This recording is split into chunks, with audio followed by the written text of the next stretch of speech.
Speaking of pure democracy, in which the people by majority vote act as their own lawmakers, instead of electing representatives to make laws, James Madison said, "Such democracies have ever been incompatible with personal security or the rights of property. A republic promises the cure for which we are seeking." Madison, known as the father of the Constitution, knew and said that enlightened men will not always be at the helm of government to serve as proper guardians of the public weal. He knew that unlimited political power cannot safely be entrusted to the nation's elected representatives, to use as a majority of them see fit, because, he said, a majority of a group of men is far more likely to be tyrannical than one man is. In a democracy, if a majority should develop hatred for all blue-eyed babies and order them eliminated, the babies could be legally executed, because whatever a majority wants at any given moment is supreme law of the land in a democracy. How can liberty be safeguarded against the mindless, soulless tyranny of majority rule when government is founded on the principle of majority rule? Jefferson answered that one, "In questions of power, let no more be heard of confidence in man, but bind him down from mischief by the chains of the Constitution." In short, America was founded not as a democracy, but as a constitutional republic. We pledge allegiance to the republic for which our flag stands, not to a democracy. The Constitution requires a republican form of government for all states, but does not mention democracy, and neither does the Declaration of Independence or the Bill of Rights. The Constitution is a binding contract, enumerating limited powers which the federal government can legally exercise, prohibiting it from exercising any powers not granted in the contract. It denies federal officials the power to do whatever they claim to be necessary for the general welfare. Federal action not clearly authorized by the Constitution is illegal, even if approved by an overwhelming majority of the people, because all the elastic powers of government are left with the states. Ultimate power to change the organic structure of government was left with the people, but the means of making changes, amending the Constitution, were carefully prescribed to militate against hasty, unwise decisions by the people. As Benjamin Franklin left the State House in Philadelphia on the closing day of the Constitutional Convention, a woman asked him what kind of government the convention had given America, and Franklin replied, "A republic, if you can keep it." Franklin saw through the mists of time to the day when Americans might trade their freedom in a constitutional republic for the promise of government guaranteed equality and security in a democracy, and beyond that, to the day when democracy inevitably degenerates into dictatorship, guaranteeing nothing but poverty and serfdom for the people it robs and rules. The American constitutional system, unique in history, enabled Americans to develop a backward continent into the most magnificent nation of all time. The system was designed to prevent both tyranny by government and reckless rebellion by the people. We must restore it and keep it. And what can you do toward that end? Your job, you who care and understand, is to help educate others.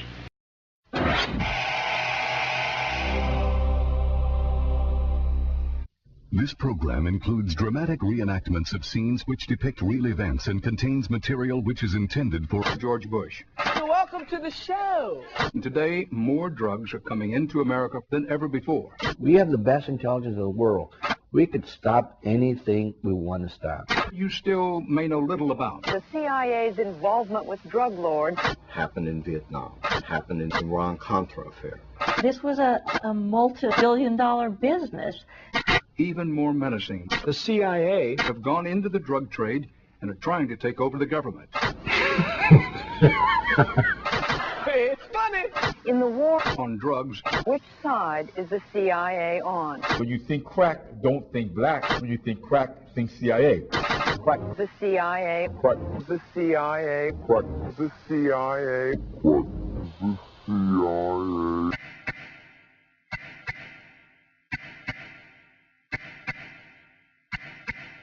Christopher Simpson is an author and professor at American University, Washington, D.C.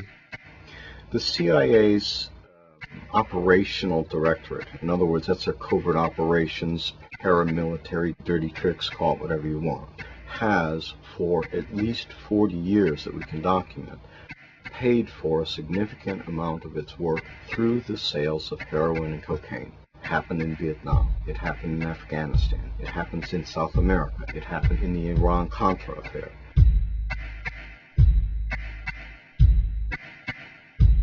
In 1987, Oliver North was investigated for his role in a covert drugs for arms operation. The Iran-Contra hearings proved that the CIA smuggled cocaine to fund the Nicaraguan Contra army. The intelligence agencies of this country, by God, should be involved in this battle instead of working with the scum of the earth, which they've been doing. Former DEA agent Celé Castillo discovered the CIA drug smuggling operation at Ilopango Air Force Base, El Salvador. When I started seeing all this, I started documenting and writing reports, and then I was forewarned by my supervisor that if I kept it up, I was going to kick the other country and send back because I was making waves. When I approached the ambassador in El Salvador and I told him, look, the Contras here at Ilopango Airport, your airport, they're flying drugs. They sell it, my hands are tied. It's a covert operation being run by the White House. There's nothing I can do about it. And I was devastated because I was, first of all, trying to justify what they were doing. I said, there's got to be a catch to this. There's something here that's not right. We were complicitous as a country in narcotics traffic at the same time as we're spending countless dollars in this country to try to get rid of this problem. It's mind-boggling. See, we go back, every drug trafficker that was flying for the Contras were all documented in DEA files, and yet they were getting U.S. visas to fly to the U.S. by the Central Intelligence Agency. Many of the planes from Ilopango were landing at Mena Air Force Base in Arkansas.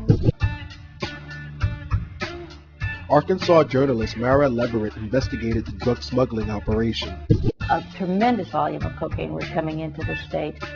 People wanted to know what was happening in Mena and Arkansas, and so a good deal of information had come to light.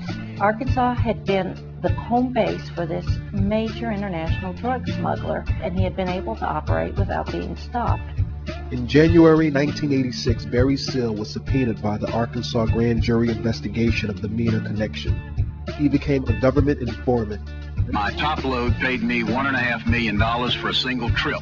Because of the CIA connections and the federal involvement in that operation, no investigation of Barry Seal or anyone connected with him was ever going to be allowed to go anywhere, because if any part of that operation were brought to light, it might tumble the whole house of cards. Before he could testify about his role in the CIA drug operation, Barry Seal was gunned down in cold blood. Here's, by any definition, the biggest major drug kingpin we've ever run into, and nobody seems to know a thing about it, and nobody wants to raise it. I don't know if we've got the worst intelligence system in the world. I don't know if we've got the best and they knew it all and just overlooked it. But no matter how you look at it, something's wrong. Something is really wrong out there. Former cop Mike Rupert was forced out of the LAPD for investigating police ties to CIA drug trafficking. I am a former LAPD narcotics detective. I worked South Central, and I saw the hands-on working relationship, the interface between local police departments and the CIA. What we saw was a deliberate effort by the agency to make sure that large quantities of the cocaine, the high-quality cocaine, got into the inner cities, like Los Angeles. After a report in the San Jose Mercury News, CIA Director John Deutsch was forced to confront allegations of drug dealing. I had confronted CIA Director John Deutsch at Locke High School. He had come to Los Angeles to talk about allegations of CIA dealing drugs. Deutsch knew exactly what was going on. What he didn't realize was the fact that that many people were going to show up. Sir, the man in the leather jacket? I will tell you, Director Deutsch, as a former Los Angeles police narcotics detective, that the agency has dealt drugs throughout this country for a long time. The room exploded. What I saw at that time was that there was a crying lack of knowledge in the body politic about how much evidence there really was about the criminal activities of the Central Intelligence Agency, specifically dealing drugs. Director Deutsch, I will refer you to 3 specific agency operations known as Amadeus, Pegasus, and Watchtower. I have Watchtower documents heavily redacted by the agency. I was personally exposed to CIA operations and recruited by CIA personnel who attempted to recruit me in the late 70s to become involved in protecting agency drug operations in this country. I have been trying to get this out for 18 years, and I have the evidence. If you have information about CIA illegal activity in drugs, you should immediately bring that information to the Los Angeles Police Department, the Inspector General, or office of one of your Congress persons from this. He came, he went, and nothing ever happened.